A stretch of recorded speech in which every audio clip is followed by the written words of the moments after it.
रख हौसला वो मंजर भी आएगा, प्यासे के पास चलकर खुद समंदर भी आएगा। यूं थक कर ना बैठ ए मंजिल के मुसाफिर, यूं थक कर ना बैठ ए मंजिल के मुसाफिर, मंजिल भी मिलेगी और मिलने का मज़ा भी आएगा। तो लो दोस्तों, कैसे हो आप सब? आशा करता हूँ मस्त होंगे, बढ़िया होंगे, बेहतरीन होंगे और अपनी तैयारी में व्यस्त होंगे। तो स्वागत है एक बार फिर से आपके अपने YouTube channel Mukesh GK trick पर। और आज का हमारा ये सेशन चतुर्थ श्रेणी कर्मचारी परीक्षा 2025 के लिए बहुत शानदार सेशन रहने वाला है, जिसमें मैं आपके लिए लेकर आया हूँ टेस्ट सीरीज सातवां। कौन सा टेस्ट सीरीज है? आज का हमारा सातवां टेस्ट सीरीज रहने वाला है। तो अभी तक आपने पिछले टेस्ट सीरीज नहीं देखे जो हो चुके, वो एक बार प्ले लिस्ट में जाकर अवश्य देखिए। उन सभी टेस्ट सीरीजों की वो प्ले लिस्ट बनी हुई है, उसमें आपको जाकर अवश्य देखना। वो बहुत शानदार टेस्ट सीरीज है और बिल्कुल इसी प्रकार से आपके एग्जाम में क्वेश्चन पूछे जाने वाले, क्वेश्चनों का लेवल सेम रहने वाला और इसी प्रकार से आपके एग्जाम में क्वेश्चन आने वाले। तो एक बार सभी इस सेशन को लाइक कर दो और अभी तक जिसने भी सेशन को शेयर नहीं किया हो, एक बार अपने सभी दोस्तों के साथ सेशन को शेयर जरूर कर दे। तो चलो शुरू करते हैं आज का अपना ये सेशन।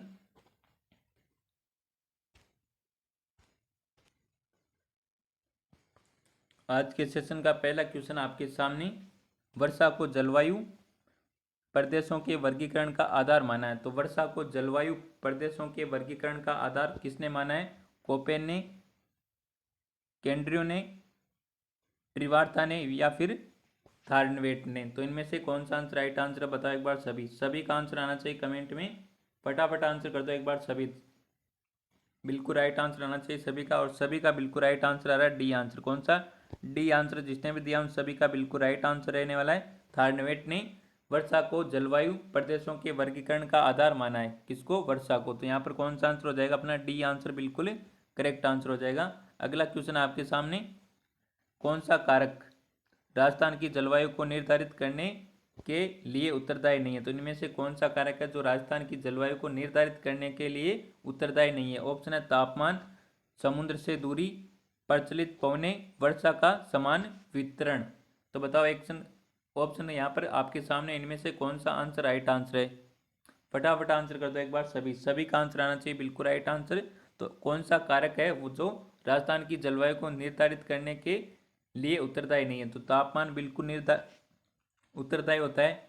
समुद्र की दूरी ये भी बिल्कुल उत्तरदायी होता है। और प्रचलित पवनें, तो यहाँ पर भी ये उत्तरदायी होता है। तो यहाँ पर वर्षा का समान वितरण ये उत्तरदायी नहीं होता है जलवायु को निर्धारित करने के लिए। तो यहाँ पर कौन सा आंसर हो जाएगा अपना? डी आंसर बिल्कुल राइट आंसर हो जाएगा। जिसने भी डी आंसर दिया है उन सभी का बिल्कुल राइट आंसर रहने वाला है। बिल्कुल शानदार क्वेश्चन रहने वाला है आपके सामने। तो एक बार सभी सेशन को शेयर कर दो अपने सभी दोस्तों के साथ। और अभी तक जिस भी दोस्त ने क्लास को लाइक नहीं किया है, इस सेशन को लाइक नहीं किया, वो एक बार क्लास को लाइक जरूर कर दे। और जो भी साथ ही हमारे यूट्यूब चैनल पर नए जुड़े, वो एक बार यूट्यूब चैनल को सब्सक्राइब जरूर कर ले। तो अगला क्वेश्चन क्या कहता है, निम्नलिखित में से कौन सा कारक राजस्थान की जलवायु को निर्धारित नहीं करता है? तो निम्नलिखित विकल्पों में से सर्वाधिक उपयुक्त उत्तर चुनें। तो बताओ यहाँ पर कौन सा आंसर राइट आंसर है? पवन की दिशा, समुद्र से दूरी, अक्षांशीय स्थिति और देशांतरीय स्थिति। तो बताओ यहाँ पर राइट आंसर कौन सा आंसर राइट आंसर है? तो निम्नलिखित में से कौन सा कारक राजस्थान की जलवायु को निर्धारित नहीं करता है? तो देशांतरीय स्थिति ये राजस्थान की जलवायु को निर्धारित नहीं करता है। तो यहाँ पर कौन सा? डी आंसर बिल्कुल राइट आंसर हो जाएगा। जिसने भी डी आंसर दिया है उन सभी का बिल्कुल राइट आंसर रहने वाला है। नेक्स्ट क्वेश्चन है, तापमान व वर्षा के आधार पर राजस्थान को कितने प्रमुख जलवायु प्रदेशों में बांटा जा सकता है? तो बहुत शानदार क्वेश्चन है। तापमान व वर्षा के आधार पर राजस्थान को कितने प्रमुख जलवायु प्रदेशों में बांटा जा सकता है? 4 में, 5 में, 3 या फिर 2 में? तो बताओ यहाँ पर कौन सा आंसर राइट आंसर है? तो कितने भागों में बांटा जा सकता है? 5 भागों में। तो यहाँ पर कौन सा आंसर हो जाएगा अपना? बी आंसर बिल्कुल राइट आंसर हो जाएगा। तो तापमान व एवं वर्षा के आधार पर राजस्थान को कितने प्रमुख जलवायु प्रदेशों में बांटा जा सकता है? तो 5 जलवायु प्रदेशों में बांटा जा सकता है। तो यहाँ पर बी आंसर बिल्कुल राइट आंसर रहने वाला है। जिसने भी बी आंसर दिया उन सभी का बिल्कुल राइट आंसर है। नेक्स्ट क्वेश्चन है, असंगत विकल्प को छांटिए। तो एक तरफ आपको दे रखी कृषि जलवायु प्रदेश, दूसरी तरफ दे रखे जिले। तो शुष्क पश्चिमी मैदान, मैदानी क्षेत्र बाड़मेर, जोधपुर, अंतःस्थलीय जलोत्सर्ण क्षेत्र सिरोही-पाली, अर्ध शुष्क पूर्वी मैदानी क्षेत्र जयपुर, अजमेर, आर्द्र दक्षिणी मैदानी क्षेत्र डूंगरपुर बांसवाड़ा। तो इनमें से कौन सा असंगत है, फटाफट आंसर कर दो एक बार सभी। तो यहाँ पर कौन सा आंसर राइट आंसर रहने वाला, बताओ एक बार सभी। तो यहाँ पर जिसने भी बी आंसर दिया उन सभी का बिल्कुल राइट आंसर, और सभी का बिल्कुल राइट आंसर आ रहा है बी आंसर, सभी ने बिल्कुल करेक्ट आंसर दिया। यहाँ पर बी आंसर ये क्या है, असंगत है। अंतःस्थलीय जलोत्सर्जन क्षेत्र सिरोही और पाली नहीं है। तो यहाँ पर कौन सा आंसर हो जाएगा अपना, बी आंसर बिल्कुल राइट आंसर हो जाएगा। नेक्स्ट क्वेश्चन है,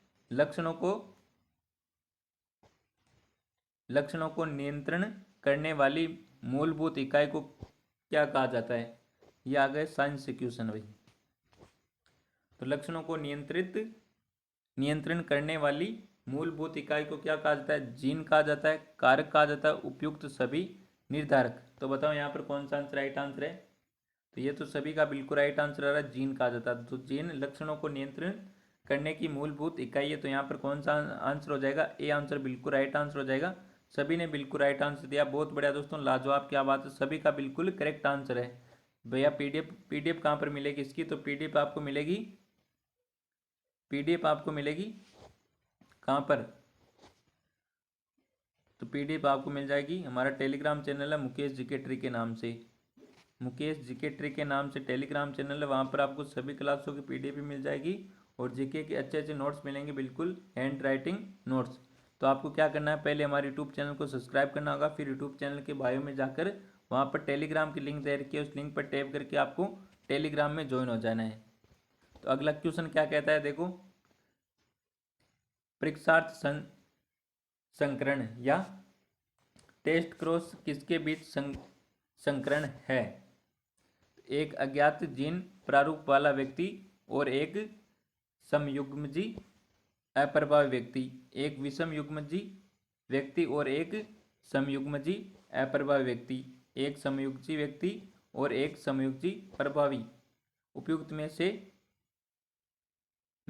एक से अधिक। तो बताओ यहाँ पर कौन सा आंसर राइट आंसर है। तो यहाँ पर कौन सा आंसर राइट आंसर बताओ एक बार सभी। टेक्स्ट क्रॉस किसके बीच संकरण है, तो एक अज्ञात जीन प्रारूप वाला व्यक्ति और एक समयुग्मजी अप्रभावी व्यक्ति। तो यहाँ पर ए आंसर बिल्कुल राइट आंसर है, जिसने भी ए आंसर दिया उन सभी का बिल्कुल राइट आंसर रहने वाला। कौन सा ए आंसर जिसने भी दिया है उन सभी का बिल्कुल करेक्ट आंसर रहने वाला है। नेक्स्ट क्वेश्चन है,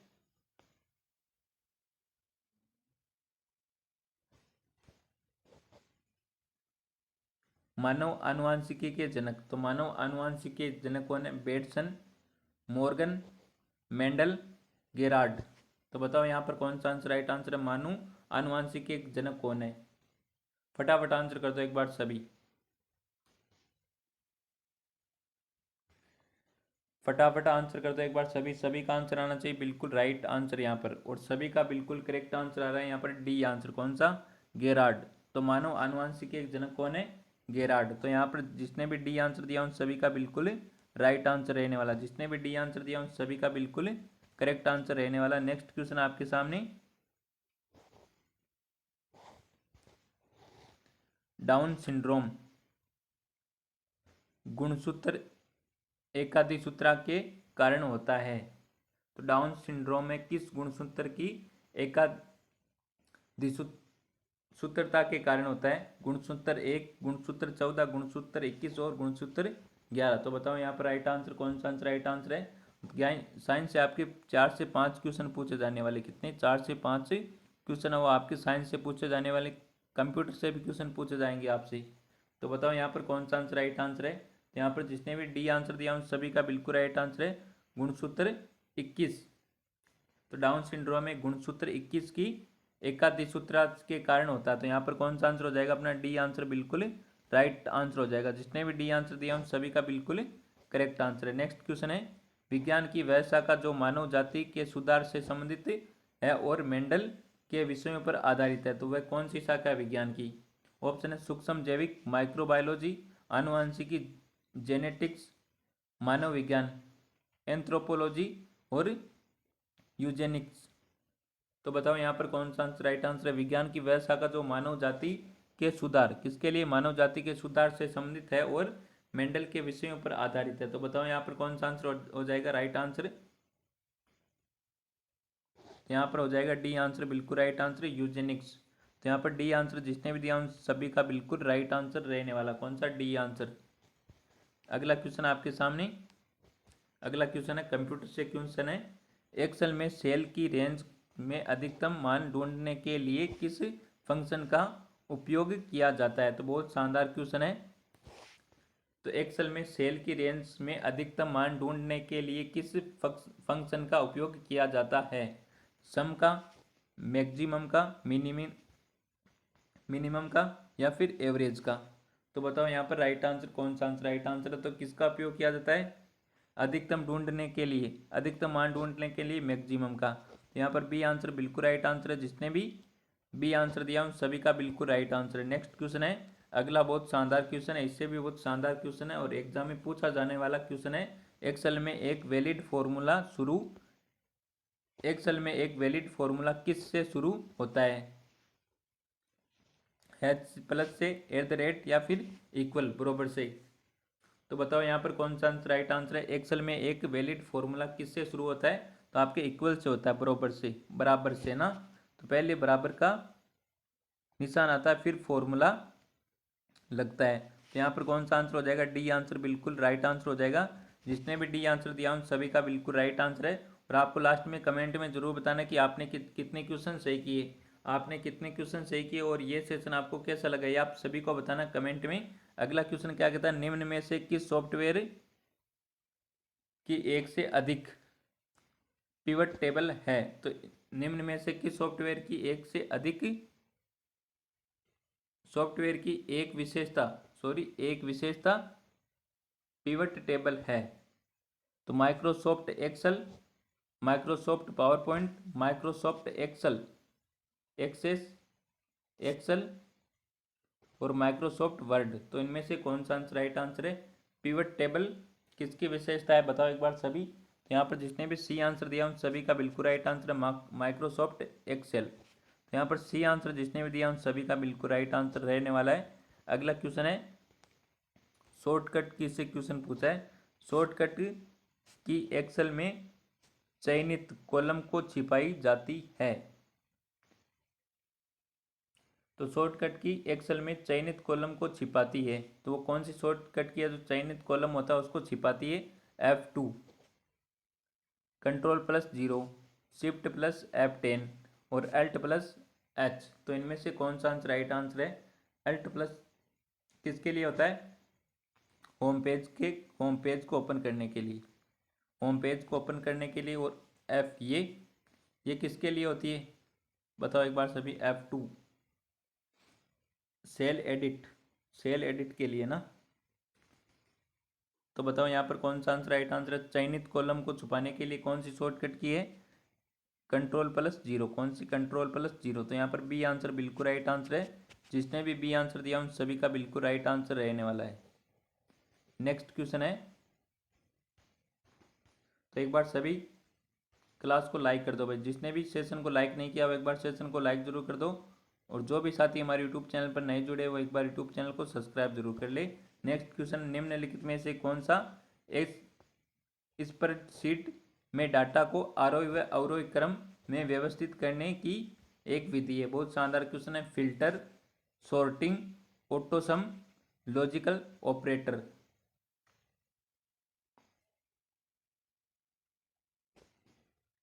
स्प्रेडशीट में डाटा को आरोही और अवरोही क्रम, यानी मान लो डाटा दे रखा है आपको 5, 6, 8, 7, 10, उसको आरोही क्रम से अवरोही क्रम में व्यवस्थित करना हो तो क्या, किसका उपयोग किया जाता है, किस विधि का उपयोग किया जाता है। तो इसको किसका उपयोग किया जाता है, सॉर्टिंग का किया जाता है। किसका, सॉर्टिंग का। तो यहाँ पर बी आंसर बिल्कुल राइट आंसर है। जिसने भी बी आंसर दिया है उन सभी का बिल्कुल राइट आंसर है। नेक्स्ट क्वेश्चन है, 16वीं विधानसभा में कुल महिला विधायकों की संख्या कितनी है। तो 16वीं विधानसभा में कुल महिला विधायकों की संख्या कितनी है। बहुत शानदार क्वेश्चन है। ऑप्शन है 12, 25, 19, 21। तो बताओ यहाँ पर राइट आंसर कौन सा आंसर राइट आंसर है।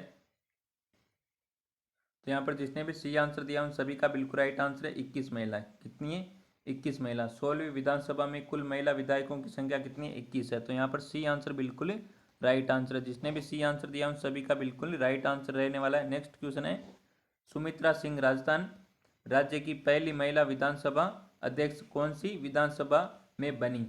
तो सुमित्रा सिंह कौन? सुमित्रा सिंह राजस्थान राज्य की पहली महिला विधानसभा अध्यक्ष कौन सी विधानसभा में बनी?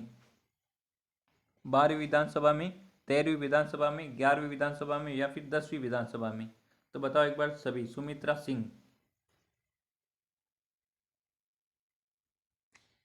कौन सी संविधान सभा में संविधान सभा की अध्यक्ष बनी? तो बताओ यहाँ पर कौन सा आंसर राइट आंसर है? तो यहाँ पर जिसने भी ए आंसर दिया उन सभी का बिल्कुल राइट आंसर है। 12वीं विधानसभा में बनी थी। कौन सी में? 12वीं में। तो यहाँ पर ए आंसर बिल्कुल राइट आंसर है। जिसने भी ए आंसर दिया है उन सभी का बिल्कुल राइट आंसर है। नेक्स्ट क्वेश्चन है, सही सुमेलित नहीं है। तो इनमें से कौन सा सही सुमेलित नहीं है? विधानसभा प्रोटेम स्पीकर। तो पहली विधानसभा महाराव संग्राम सिंह, दूसरी विधानसभा नारायण सिंह, 14वीं विधानसभा लक्ष्मण सिंह, 16वीं विधानसभा कालीचरण श्राफ। तो बताओ यहाँ पर कौन सा आंसर राइट आंसर है? फटाफट आंसर कर दो एक बार सभी। तो यहाँ पर कौन सा आंसर राइट आंसर है? तो पहली विधानसभा में कौन थे? महाराव संग्राम सिंह। दूसरी विधानसभा में कौन थे? दूसरी विधानसभा में कौन थे? नारायण सिंह। बिल्कुल सही है। 14वीं विधानसभा में लक्ष्मण सिंह नहीं थे। कौन नहीं थे? लक्ष्मण सिंह। और 16वीं विधानसभा में कालीचरण श्राफ। तो यहाँ पर सी आंसर बिल्कुल राइट आंसर है। जिसने भी सी आंसर दिया उन सभी का बिल्कुल राइट आंसर है। तो 14वीं विधानसभा में अध्यक्ष कौन था? एक बार कमेंट में बताओ सभी। फटाफट कमेंट करो एक बार सभी।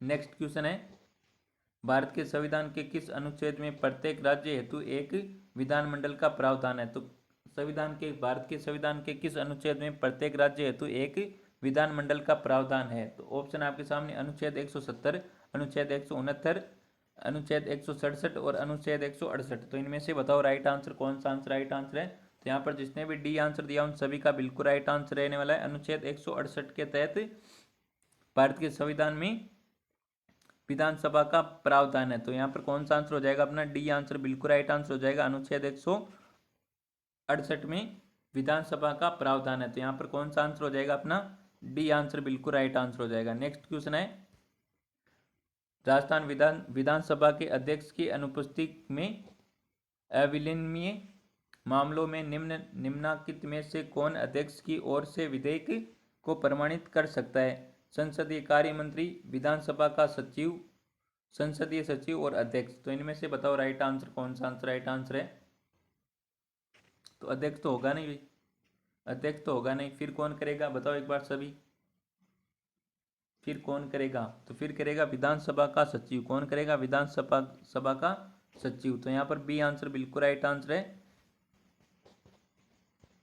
नेक्स्ट क्वेश्चन है, विधानसभा अध्यक्ष की नियुक्ति किसके द्वारा की जाती है? बहुत शानदार क्वेश्चन है। विधानसभा अध्यक्ष की नियुक्ति है वो किसके द्वारा की जाती है? राज्यपाल के द्वारा, राष्ट्रपति के द्वारा, मंत्रिपरिषद के द्वारा, विधानसभा सदस्यों द्वारा, अपने में से ही? तो बताओ यहाँ पर कौन सा आंसर राइट आंसर है? और यहाँ पर आंसर आ रहा है, ए आंसर आ रहा है, बी आंसर आ रहा है, सी आंसर आ रहा है और डी भी आंसर आ रहा है।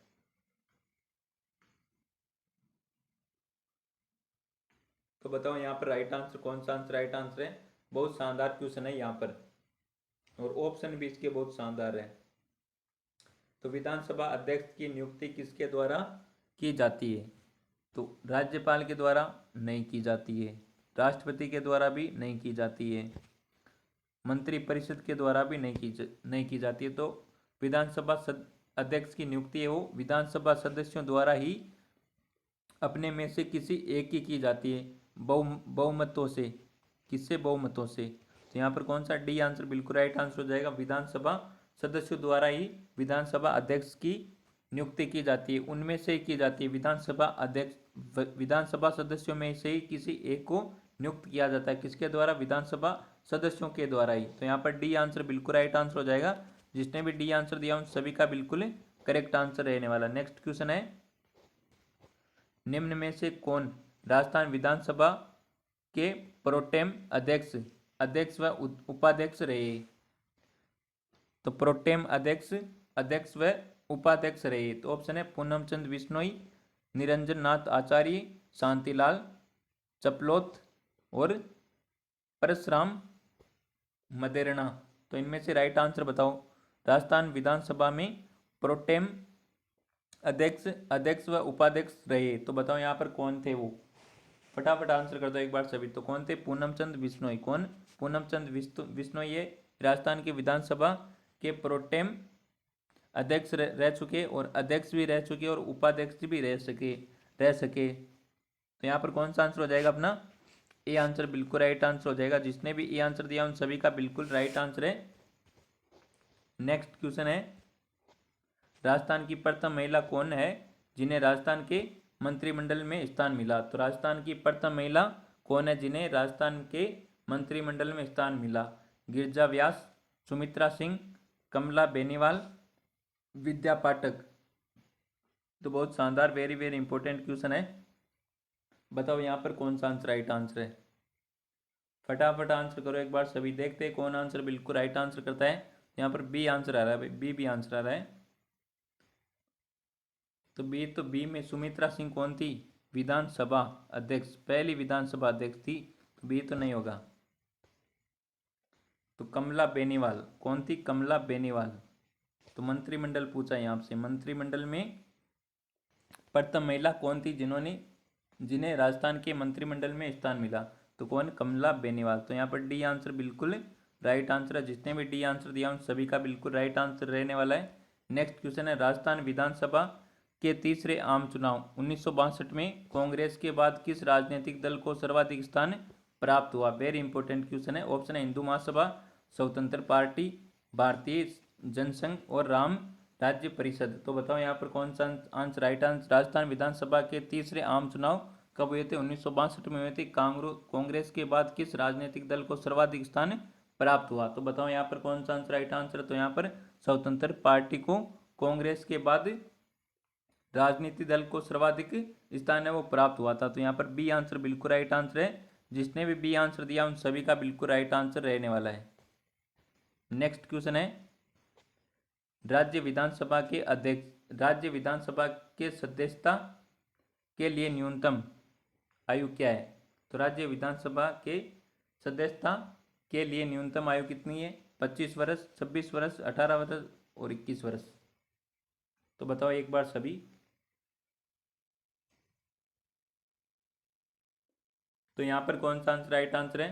तो यहाँ पर जिसने भी ए आंसर दिया उन सभी का बिल्कुल राइट आंसर। राज्य विधानसभा के अध्यक्षता के लिए न्यूनतम आयु कितनी रखी गई है? 25 वर्ष। कितनी? 25 वर्ष। तो यहाँ पर ए आंसर बिल्कुल राइट आंसर रहने वाला। कौन सा? A answer. जिसने भी दिया उन सभी का बिल्कुल राइट आंसर रहने वाला है। नेक्स्ट क्वेश्चन है, करंट का क्वेश्चन है, 55वें भारत अंतर्राष्ट्रीय फिल्म महोत्सव फीफा नहीं है, IFFI 2024 में Indian film personality of the year पुरस्कार किसे प्रदान किया गया? तो 55वें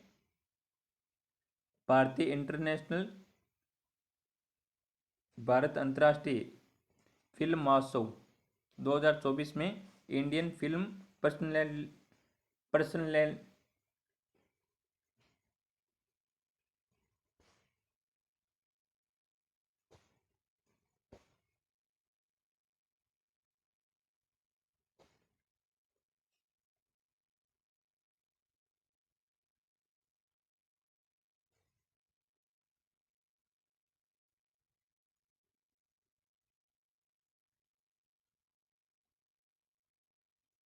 तो बताओ यहाँ पर कौन सा आंसर राइट आंसर है? बिल्कुल राइट आंसर आना चाहिए सभी का।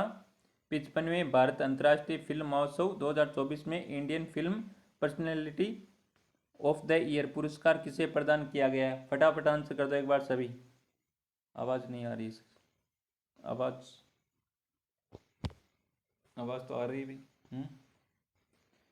तो बताओ यहाँ पर कौन सा आंसर राइट आंसर है? अब भी नहीं आ रही है क्या आवाज़? बताओ एक बार सभी, कमेंट करो। आवाज़ प्रॉपर तरीके से आ रही है ना? तो देख लेता हूँ मैं एक बार फिर से। तो बताओ यहाँ पर कौन सा आंसर राइट आंसर है? तो यहाँ पर जिसने भी बी आंसर दिया उन सभी का बिल्कुल राइट आंसर है। विक्रांत मेसी। कौन? विक्रांत मेसी को मिला है। तो यहाँ पर बी आंसर बिल्कुल राइट आंसर है। जिसने भी बी आंसर दिया है उन सभी का बिल्कुल राइट आंसर रहने वाला। नेक्स्ट क्वेश्चन आपके सामने।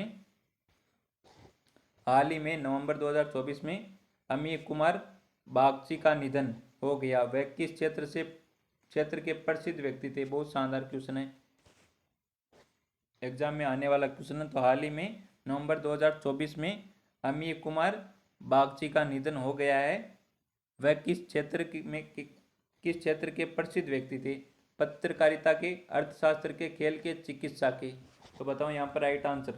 तो वह थे अर्थशास्त्र के। कौन किसके थे? अर्थशास्त्र के प्रसिद्ध व्यक्ति तो थे यहाँ। तो यहाँ पर कौन सा? बी आंसर बिल्कुल राइट आंसर हो जाएगा। नेक्स्ट क्वेश्चन है, झारखंड के मुख्यमंत्री के रूप में किसने शपथ ली है? तो झारखंड के मुख्यमंत्री के रूप में किसने शपथ ली है? कल्पना सोरेन ने, नीतीश कुमार ने, हेमंत सोरेन ने, संतोष कुमार गंगवार ने? तो बताओ यहाँ पर कौन सा आंसर राइट आंसर है? झारखंड की राजधानी कौन सी है? रांची। क्या है? रांची। तो बताओ यहाँ पर कौन सा आंसर राइट आंसर? झारखंड के मुख्यमंत्री के रूप में किसने शपथ लिए? तो किसने लिया? आपके हेमंत सोरेन ने। किसने? हेमंत सोरेन ने। तो यहाँ पर सी आंसर बिल्कुल राइट आंसर है। झारखंड के मुख्यमंत्री कौन बन गए? हेमंत सोरेन। नेक्स्ट क्वेश्चन है, K4 बैलिस्टिक मिसाइल की टेस्टिंग किस भारतीय पनडुब्बी से की गई? वेरी इंपॉर्टेंट क्वेश्चन है। तो यहाँ पर कौन सा आंसर राइट आंसर बताओ एक बार सभी, फटाफट आंसर कर दो। यहाँ पर कौन सा आंसर राइट आंसर है? तो यहाँ पर अरिगात से की गई है। तो यहाँ पर कौन सा आंसर हो जाएगा अपना? बी आंसर बिल्कुल राइट आंसर। जिसने भी बी आंसर दिया उन सभी का बिल्कुल करेक्ट आंसर रहने वाला। तो एक बार सभी क्लास इस सेशन को लाइक कर दो। जिसने भी सेशन को लाइक नहीं किया वो एक बार सेशन को लाइक कर दो, और एक बार सभी अपने दोस्तों के साथ शेयर कर दो सेशन को। और जो भी हमारी यूट्यूब चैनल पर नए जुड़े वो एक बार यूट्यूब चैनल को क्या कर ले? सब्सक्राइब जरूर कर ले। तो अगला क्वेश्चन क्या कहता है आपको? अंतर्राष्ट्रीय गीता महोत्सव 2024 कब व कहाँ आयोजित किया गया? तो बहुत शानदार क्वेश्चन है, वेरी वेरी इंपॉर्टेंट क्वेश्चन है। अंतर्राष्ट्रीय गीता महोत्सव 2024 कब व कहाँ आयोजित किया गया? कुरुक्षेत्र, 15 दिसंबर से 28 दिसंबर। कोच्चि,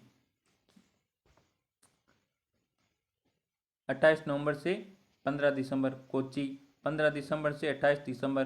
कुरुक्षेत्र, 28 नवंबर से 15 दिसंबर। तो बताओ यहाँ पर कौन सा आंसर राइट आंसर है? अंतर्राष्ट्रीय गीता महोत्सव 2024 का आयोजन कब व कहाँ किया जाएगा? बताओ एक बार सभी, फटाफट आंसर कर दो एक बार सभी। तो कहाँ पर किया जाएगा? कुरुक्षेत्र में किया जाएगा। और कब क्या किया जाएगा? 28 नवंबर से 15 दिसंबर तक। तो यहाँ पर कौन सा? डी आंसर बिल्कुल राइट आंसर है। जिसने भी डी आंसर दिया उन सभी का बिल्कुल राइट आंसर रहने वाला है। नेक्स्ट क्वेश्चन है, संविधान दिवस 26 नवंबर को पहली बार कब मनाया गया? तो संविधान दिवस कब मनाया जाता है? 26 नवंबर को मनाया जाता है। और पहली बार एक कब मनाया गया था? बताओ एक बार सभी। 2010 में, 2015 में, 2021 में, 2020 में? तो बताओ यहाँ पर राइट आंसर कौन सा आंसर राइट आंसर है? तो संविधान दिवस 26 नवंबर को पहली बार कब मनाया गया था? तो पहली बार कब मनाया गया था? एक बार आंसर कर दो सभी कमेंट में। आंसर आ रहा है, ए आंसर आ रहा है, बी भी आंसर आ रहा है, और सी भी आंसर आ रहा है यहाँ पर। तो यहाँ पर कौन सा आंसर राइट आंसर है? तो 26 नवंबर को पहली बार संविधान दिवस कब मनाया था? 2015 में मनाया था। कब? 2015 में। तो यहाँ पर बी आंसर बिल्कुल राइट आंसर है। जिसने भी बी आंसर दिया है उन सभी का बिल्कुल राइट आंसर है। नेक्स्ट क्वेश्चन है, मरु उड़ान पहल किसके द्वारा शुरू की गई? तो मरु उड़ान पहल है ये किसके द्वारा शुरू की गई? हनुमानगढ़ जिला कलेक्टर कानाराम, बाड़मेर जिला कलेक्टर टीना डाबी, मुख्यमंत्री अशोक गहलोत, राजस्थान हाईकोर्ट के मुख्य न्यायाधीश? तो बताओ यहाँ पर राइट आंसर कौन सा आंसर राइट आंसर है? तो मरु उड़ान पहल किसके द्वारा शुरू की गई? बाड़मेर जिला कलेक्टर टीना डाबी के द्वारा। किसके द्वारा? बाड़मेर जिला कलेक्टर टीना डाबी के द्वारा मरु उड़ान है वो, इसकी पहल की शुरुआत किसके द्वारा की गई है? बाड़मेर जिला कलेक्टर टीना डाबी के द्वारा। तो यहाँ पर बी आंसर बिल्कुल राइट आंसर हो जाएगा। जिसने भी बी आंसर दिया है उन सभी का बिल्कुल राइट आंसर है। नेक्स्ट क्वेश्चन है, पंचगौरव कार्यक्रम के तहत हर जिले में किस किस क्षेत्र पर विशेष फोकस किया गया है? वेरी इंपॉर्टेंट क्वेश्चन है। पंच गौरव कार्यक्रम के तहत, किसके द्वारा? पंच गौरव कार्यक्रम के तहत हर जिले में किस किस क्षेत्र पर विशेष फोकस दिया गया है? तो बताओ एक बार सभी यहाँ पर कौन सा आंसर राइट आंसर है? तो यहाँ पर जिसने भी बी आंसर दिया, एक उपज, एक प्रजाति, एक उत्पाद, एक पर्यटन स्थल और एक खेल, इस पर क्या दिया गया है? फोकस, विशेष फोकस किया गया है। तो यहाँ पर कौन सा? बी आंसर बिल्कुल राइट आंसर हो जाएगा। जिसने भी बी आंसर दिया है उन सभी का बिल्कुल राइट आंसर रहने वाला है। नेक्स्ट क्वेश्चन आपके सामने, एजुकेशन परी समिट 2024 का आयोजन कहाँ किया गया है? जोधपुर, उदयपुर, कोटा, जयपुर। तो एजुकेशन प्री समिट 2024 को आयोजन कहाँ किया गया है? तो बताओ एक बार सभी। तो यहाँ पर कौन सा? जयपुर। सी आंसर बिल्कुल राइट आंसर हो जाएगा। जिसने भी सी आंसर दिया उन सभी का बिल्कुल करेक्ट आंसर हो जाएगा। नेक्स्ट क्वेश्चन है, और आज के सेशन का हमारा ये अंतिम क्वेश्चन रहने वाला है। डूंगरपुर जिले में डूंगर, बरंडा और बांसवाड़ा जिले में किस जनजाति नायक के स्मारक का निर्माण किया जाएगा? करंट से क्वेश्चन है। गोविंद गुरु, बिरसा मुंडा, बांसिया, सरपोटा और कालीबाई। तो इनमें से कौन सा राइट आंसर है? इस क्वेश्चन का आंसर आपको देना है कमेंट में। किस में देना है? कमेंट में। देखते हैं कौन आंसर बिल्कुल राइट आंसर करता है। तो इस क्वेश्चन का आंसर आपको देना है कमेंट में। तो आज का ये सेशन आपको पसंद आया तो सेशन को एक बार लाइक जरूर कर दे, और जो भी साथी हमारे यूट्यूब चैनल पर नए जुड़े वो एक बार यूट्यूब चैनल को सब्सक्राइब जरूर कर ले। तो मिलते हैं एक और बेहतरीन, जानदार, शानदार, बेहतरीन सेशन के साथ। तब तक थैंक यू, टेक केयर, जय हिंद, वंदे मातरम।